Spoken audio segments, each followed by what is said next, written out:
Bip Radio, l'invité. Je suis Éric Ondete, député à l'Assemblée nationale. Je suis chef de file de l'opposition, conformément au texte aux lois de la République, attendant que les formalités requises soient faites. Vous avez rencontré le président Patrice Talon. Qui a pris l'initiative de cette rencontre? C'est nous qui avons formulé une demande d'audience au chef de l'État. Le président d'honneur des démocrates, Boni Yayi, était dans une dynamique de concertation avec le président Talon. Beaucoup s'attendaient à vous voir avec lui hier dans le cabinet du président. C'était pas nécessaire ou il n'a pas souhaité?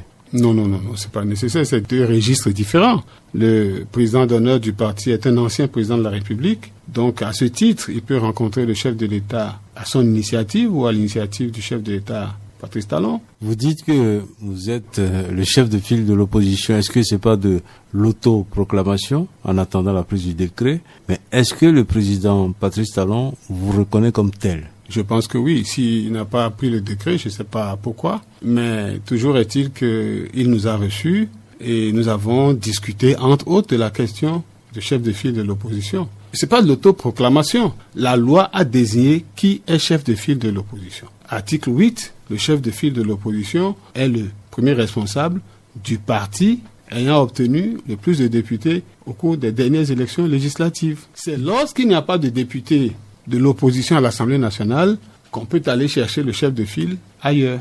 Le parti de Paul Rompé, FCBE, réclame toujours cette couronne de chef de file de l'opposition. Je pense qu'il ne faut pas leur en vouloir. Comme le texte n'est pas pris, ils peuvent se prévaloir encore de ça. Attendons quelques jours pour que les choses se décantent. Mais conformément à la loi, le chef de file de l'opposition à la date d'aujourd'hui est connu. Le FCBE, en réaction à votre audience avec le président de la République, disent qu'eux, ils ont sollicité une audience auprès du président Talon, qu'ils n'ont jamais été reçus. Vous avez été reçu. Est-ce que vous êtes le préféré du pouvoir? Je pense qu'il aurait dû recevoir. Il a certainement manqué de donner à la fonction chef de file de l'opposition la considération qu'il faut. Maintenant, je ne sais pas si c'est dû au contexte dans lequel ce chef de file de l'opposition a été désigné. Bon, ça c'est leur cuisine interne. Mais je pense que dans les règles, le minimum, c'est que le chef de l'État reçoive le chef de file de l'opposition qu'il a été. Pour bien comprendre les choses, en interne, au niveau des démocrates, c'est à qui? C'est vous, le chef de file de l'opposition? C'est la loi qui le dit. Il n'y a même pas de discussion en interne? C'est la loi qui le dit et en interne au parti, nous respectons la loi. Vous contestez à Patrice Talon la prérogative de nommer le chef de l'opposition. Pourquoi? Qui doit le faire? Je ne lui conteste pas la prérogative de nommer. Je conteste à la loi la formulation qui a été faite. C'est indécent, c'est pas logique que ce soit le président de la République qui nomme le chef de file de l'opposition. C'est vrai que dans certaines fonctions administratives, c'est le chef de l'État qui est le responsable de l'administration au plan national, c'est lui qui nomme. Mais dans le cas d'espèce, il s'agit d'une fonction éminemment politique. Les députés ne sont pas nommés par le chef de l'État. Donc ils sont élus, la loi leur confère que c'est une décision de la Cour qui les proclame. Je pense que dans le parallélisme, puisque c'est la Cour qui proclame les résultats des élections définitives, des élections législatives, ceux qui ont fait la loi auraient dû avoir l'intelligence de confier cette responsabilité à la Cour constitutionnelle. Mais je les comprends, ceux qui ont fait la loi. Pendant un temps, les lois ont été faites en téléchargement nocturne. Mais ils ont fait la loi à un moment où il n'y avait pas d'opposition à l'Assemblée nationale. Même s'ils ont écrit dans le texte, ils regardaient plutôt les instances qui devraient gérer les élections communales. Et donc c'est avec le parti qu'ils avaient à ce moment-là dans la compétition électorale. Et comme c'est une élection communale, l'instance qui proclame les résultats définitifs des élections communales, c'est la Sénat. Et donc, ils ont demandé que la Sénat constate et puis que le chef de l'État nomme. Je pense qu'on devrait être en mesure de corriger la loi. Pour quand Patrice Talon vous a promis votre désignation ou nomination? Après avoir formulé la critique que j'ai formulée sur la loi, je reste conforme à la loi, puisque la loi, c'est la loi. Même si elle n'est pas bonne, le président Patrice Talon est resté dans les dispositions favorables par rapport à la prise de décret consacrant, nommant le chef de file de l'opposition. Donc j'espère qu'il va le faire sous peu.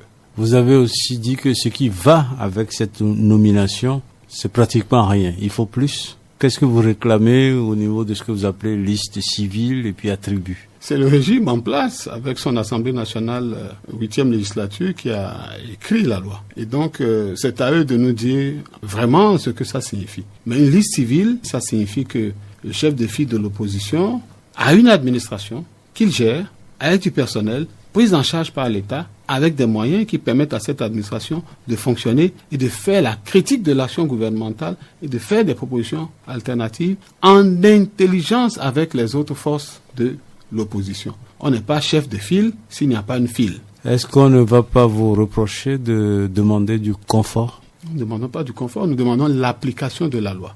Revenons maintenant aux questions de liberté que vous avez évoquées.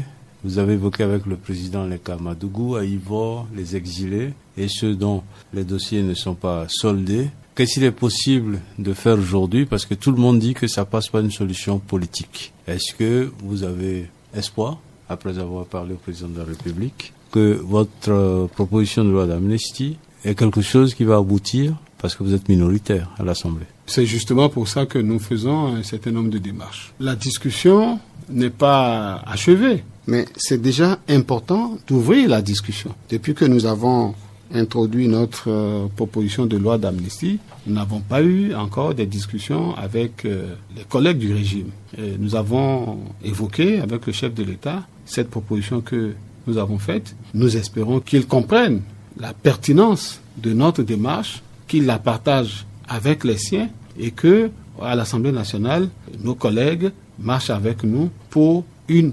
décrispation effective. Si cette prédisposition à se comprendre existe, parce qu'on aura décrispé, on aura créé la confiance mutuelle, ça ne nous empêchera pas de formuler des critiques, c'est notre rôle en tant qu'opposants, mais ça permettra aux Béninois d'avoir confiance les uns en les autres. Patrice Talon vous a reçu, il vous a écouté. Est-ce que vous continuez de le vilipender? Nous ne l'avons jamais vilipendé, nous l'avons toujours critiqué. Nous avons dit qu'il n'est pas démocrate. Nous avons des raisons de le dire. Ce n'est pas parce qu'il nous a reçus que nous cessons de dire qu'il n'est pas un démocrate. Malgré votre présence à l'Assemblée nationale? Bien sûr, il y a un ensemble de lois qui sont là aujourd'hui qu'il faut corriger. Ce sont ces lois qui feront de notre pays un vrai pays de démocratie. Et sa gouvernance économique? Aucune grâce à vos yeux? La gouvernance a pour vocation de donner aux Béninois de bien manger. Tant que la majorité des Béninois ne se sent pas à l'aise avec cette gouvernance, il est difficile d'acclamer cette gouvernance. Éric Kounété, merci d'avoir répondu à nos questions. Merci beaucoup. L'info en continu Made in Bénin est arrivée. Bip Radio, Bénin Info Première, écoutez-nous sur 106 FM et sur bipradio.com, 7 jours sur 7, 24 heures sur 24.